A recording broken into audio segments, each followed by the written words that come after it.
been a pretty interesting day so far. Times are very close out there. Everyone's flying around separated by 800s right now.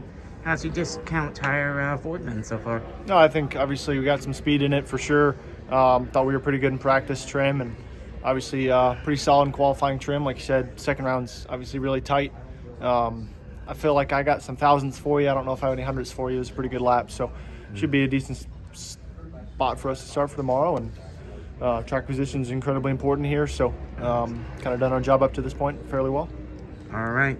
It's been kind of an up and down season. You've run well in the races, but had bad luck late. I mean, it's been a bit of a struggle with the Ford so far this year with the new Dark Horse. How does the Dark Horse differ from the previous Mustang? Yeah, I think we needed to go to more tracks before we can really just say, oh yeah, we've taken a step in this direction or backwards or forwards. I think from a lot of the numbers we look at, I think there's a lot of things that are better for us. I think you see, some OEMs have had some dominant streaks here, especially like Toyota's on the couple short tracks there. So, for us, I think you still got to learn. It's a long season. To your point about running well and not getting good finishes, yeah, that's frustrating. It's something that I feel like I have to be a bit patient with, because I think our team's doing a lot of things correctly. You just got to keep trusting the process, really. Yeah, unfortunately, things happen in a career. You've been racing professionally since you were 15, so you've seen a lot of stuff in everything from what's now Pilot Challenge to Cup to World Challenge, all that stuff. Absolutely. Race cars are race cars. Doesn't matter. You can't convince me otherwise. It's just factors change. All right, man. That's pretty much it. Information do you guys share with each other? How do you lean on each other? And what have you learned from building those kind of relationships? You kind of run Inspire being solo for the most part, but now you have two teammates, one being a champion, another being a Final Four contender. So just when you guys are at the track, what are those relationships like? How do you bounce each other off or bounce information off each other? And what has that kind of taught you learning from those two? We really only kind of congregate after practice, something like that, in our post-practice debriefs, because you're kind of with your team more so than you're with the collective team. But our post-race debriefs on Tuesdays, and then our pre-races and post-practice meetings. Everybody has some pretty good communication there, and everybody seems to be working together well. And then prepping for Texas here, it's a little bit different than other mile-and-a-half tracks. Usually we see 3, sometimes even 4 lanes. Here, last night we saw that second lane maybe barely getting in. I think Eckes was the only one who can make a move on the outside. So how do you prepare for a track like that, and especially with track position being so vital? How do you prepare for those pit road stops as well?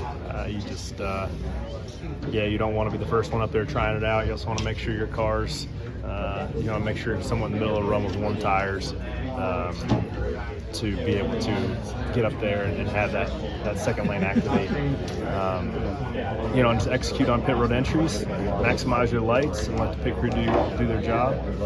I got a great pit crew this year. They've been doing a lot of great things. So, there's not one element you can take off. You have to be excellent at every single aspect just to be in the top 20, just to even be on the lead lap anymore. So it's really hard, and that's what we like.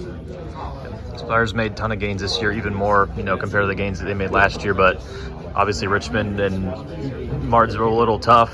Do you know kind of what was kind of missing in those races, or ways to improve? We always look at the race, with a magnifying glass at the end of it. It was nice to have good practice pace. I didn't do a great job in qualifying, hit the curb a little bit, and then we were just kind of fighting off our back foot the rest of the day. We had a loose wheel, so we lost an extra lap that we probably shouldn't have, which just buried us even more in deep track position. So it just kind of starts that snowball effect to make your day go pretty long. And then in terms of the racing itself in Martinsville, did it kind of feel exactly the same that it had been the last 2 years, where it seems like just can't get to anyone and needs to be improved still? A lot of things to work on there. A lot of it's above my pay grade. We talked about it a little bit on Stack and Penny this past week, but I think there's some knobs that NASCAR can probably turn, and they're looking at turning them to try to help that short track back. All right, thank you. Drivers, you can win a chance at $25,000. Get your own digital collectible trading cards at racefacedigital.com in Standard, Premier, and Elite variations. It's free driver enrollment. Use the displayed promo code to win a chance to crack the vault for $25,000. But hurry, this is limited to only the first 100 drivers. Enroll at racefacedigital.com/drivers now.